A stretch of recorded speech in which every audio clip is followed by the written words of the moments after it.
Hi, I'm Mireille Soria, producer of Captain Underpants. The thing about George and Harold is that they have a great sense of humor, and they're best friends, and their friendship is really at the center, at the core of the books and the core of the movie. So I think that one of the challenges that we had in taking the books and making them into a movie is making sure that we stay true to the spirit of the books. So the friendship at the center of it, but also they're pranksters. And it's one thing to have parents have their kids read these books, and it's so funny. There's a guy in his underwear, and these kids who are throwing pranks, and the spelling's wrong, and it's really, it's subversive. It's another thing on a big screen to see a guy in his underwear, with these kids, and so it was a challenge. The challenge was really you have a series of books, so where do we start? So we did decide to focus on Professor Poopy Pants. But honestly, actually, one of the challenges structurally in developing the story was that George and Harold's main antagonism in life is Principal Krupp, who they turn into Captain Underpants. And yet, the true villain of the piece is Professor Poopy Pants.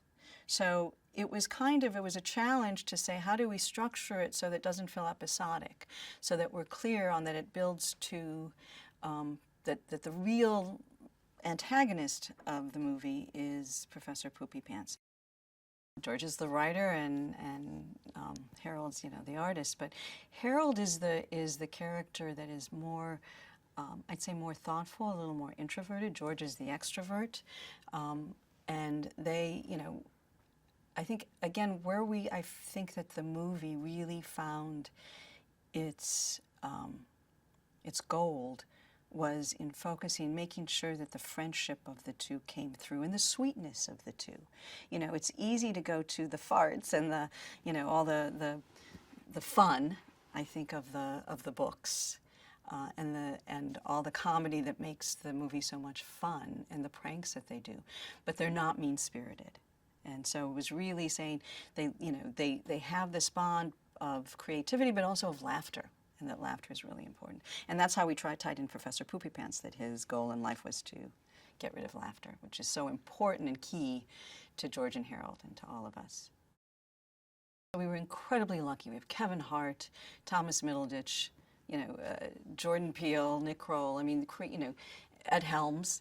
And the great thing is that and Kristen Schaal, each of them are writers in their own right. They're great comedians and they're great actors, but they're writers. So we really took advantage of that in bringing them in. We always do that in our animation process in making these movies, but I think even more so in this movie I found that they really came in and sat with us in editorial and watched different versions of the movie, and then we would sit and talk and came up with lines, as well as in recording sessions improvising a lot.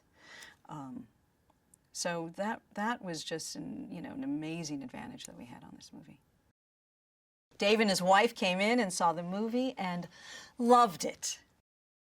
Taking the look of the book and translating that into what you see on the screen.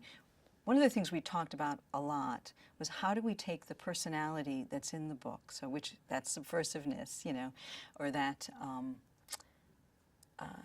sense of fun, and infuse that into every piece of art, which is why when you look at the set designs, every little detail has, like, there's signs, the signs that are up in the school, all make a statement.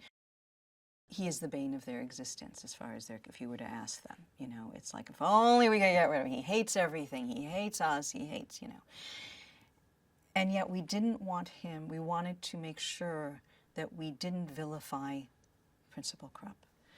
So showing that he wants to be liked, that he likes Edith, that he wants to be liked, that actually when he gets rid of the boys, he's kind of sad. It's like, it didn't bring him the joy when he actually succeeded in separating them that he thought it would. So I think that that their relationship is one that they're growing together. The villain of the piece is Professor Poopy Pants, and his goal, again, which ties in thematically to what George and Harold are about, is that he wants to get rid of laughter. Because he cannot laugh at himself. He can't stand it when anybody laughs. He doesn't see the comedy. He was the perfect villain for the guys because what they're all about is having fun, is making sure that people can laugh. They feel that that's the Robin Hood of George and Harold, you know. The Robin Hood of George and Harold is that they see their role at Jerome Horowitz Elementary to make sure that their fellow kids aren't beaten down.